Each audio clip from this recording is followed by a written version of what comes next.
বাংলাদেশ ক্রিকেটের আজকের যে এই উত্থান, এই উত্থানের পিছনের নায়ক যারা, আজকে আমাদের সাথে তেমনই একজন নায়ক আছেন, জাভেদ ওমর বেলিম। আজ তার জন্মদিন, তাকে জন্মদিনের অনেক অনেক শুভেচ্ছা। বেলিম ভাই, জন্মদিনের অনেক অনেক শুভেচ্ছা। ধন্যবাদ। জন্মদিনের এই দিনটি আসলে কিভাবে কাটে?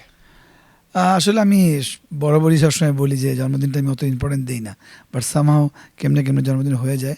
স্পেশালি আমার ছেলের জন্য দাইয়ান একটা সারপ্রাইজ কেমনে কেমনে দিয়েই দেয়, যেমন গতকালকে আর কিছু কাছের বন্ধুরাও দেয়। তো ও করে কি, যেমন গতকাল রাতে আমি দেশের বাইরে ছিলাম, জাপানে ছিলাম। তো ওখান থেকে রাতে 1:30টার সময় দেখি পুরো অন্ধকার বাড়িঘর। তো আমি লাইট জ্বালালাম, এসে গেটটা খুললো, দেখি হঠাৎ করে শব্দ হ্যাপি বার্থডে। তো সবাই লাইট চিল্লা দিল, এটাই চিৎকার করলো সবাই, এই জন্মদিন পালন। তারপর তো আবার চ্যানেল আই বরাবরই প্রতি বছরই আমাকে জন্মদিনে হয়তো সামহাও বা কেমনে কেমনে প্রোগ্রাম পড়েই যায়। ফাইনালের সুপার ওভারে যে ম্যাচটা ঘুরে গেল, আসলে আসলে বাংলাদেশে যখন পাকিস্তান 126 রানের টার্গেট দিল, ম্যাচটা বাংলাদেশের হাতে তখনও আসলে ব্যাটসম্যানরাই কি কাজটা কঠিন করে ফেললো কিনা বরাবরের মতো? দেখেন, টি-20 মানে খেলাটাই এমন, আপনাকে মাথায় রাখতে হবে যে আপনার একবার এইদিকে ডুলবে, একবার ওইদিকে ডুলবে। তারপরেও যেভাবে চলে গিয়েছে খেলা নিয়ে আসছে। আর সুপার ওভার তো অলওয়েজ আপনার লাক ফেভার করতেই হয়। তো ওই জায়গায় আমি মনে করি বাংলাদেশ দল একটু আনলাকি, চ্যাম্পিয়ন হলে খুব ভালো হতো এটা। বাংলাদেশ দলের যে এবারের এশিয়ান কাপ রাইজিং স্টার্সে বড় ফাইন্ডিংস, 3জন প্লেয়ারের নাম নিতে বললে কার কার নাম নেবেন? একজনই দুজনই বলে, যদি আমাদের মেন তো সোহান, ঠিক আছে, ও একদম চমৎকার ব্যাটিং করেছে। আর দ্বিতীয় হচ্ছে আমাদের রিপন মণ্ডল, আউটস্ট্যান্ডিং।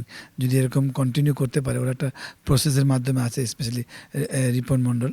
বাট তারা যদি এরকম প্রসেসভাবে আসতে পারে বাংলাদেশ দলে, তারা যদি কন্টিনিউ করতে পারে, তাহলে অনেক বড় অ্যাচিভমেন্ট হবে বাংলাদেশ ক্রিকেট দলের জন্য।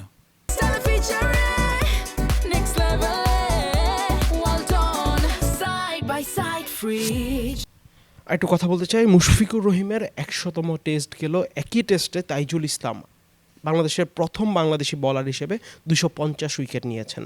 কিভাবে দেখছেন এইরকম অ্যাচিভমেন্ট? দেখেন, তাইজুলকে আমি বরাবরই চমৎকার অনেক পছন্দ করি, চমৎকার বলার, কনসিস্টেন্ট পারফর্মার। আমি সবসময় একটা টক শোতে কথা বলি, অনেক লো প্রোফাইল প্লেয়ার। উনি যেভাবে কন্টিনিউ পারফরমেন্স করে যাচ্ছেন, যে লাস্ট সিজনে দেখেন ম্যান অফ দ্য সিরিজ পেয়েছেন, আর অনেকগুলো man of the series, man of the match পেয়েছেন। হয়তো যেভাবে ওনার আরও একটু উপরে যাওয়া দরকার ছিল, সেভাবে যেতে পারেনি তার লো প্রোফাইলের জন্যই। বাট আমার বিশ্বাস, কোয়ালিটি নেভার স্টপ, উনি কন্টিনিউ করতে পারে, এটা অনেক বড় ব্যাপার। আর মুশফিকের ব্যাপারটা বলছি, অবশ্যই আমি জানি যে টেস্ট ম্যাচ কত টাফ, একটা টেস্ট ম্যাচ খেলা, ওই জায়গায় 100 test match, big achievement. Congratulations Mushfiq and congratulation Taijul. বাংলাদেশের একজন প্লেয়ারের টেস্ট খেলতে 20টি বছর চলে গেল, 100তম টেস্ট খেলতে। বাংলাদেশ কম্পারেটিভলি কম টেস্ট খেলে, আসলে কতটা হতাশার? না, অবশ্যই জরুর যদি তার 6 বছরে 100 টেস্ট খেলেছে, মুশফিক 20 বছরে 100, যেমন আমি 14 বছর খেলে আমি 40 টেস্ট খেলেছি। তো ওই একটা জায়গায় আমার মনে হয় হতাশা তো অবশ্যই, বাট আমার কন্টিনিউ হলে এটা ভালো হয়।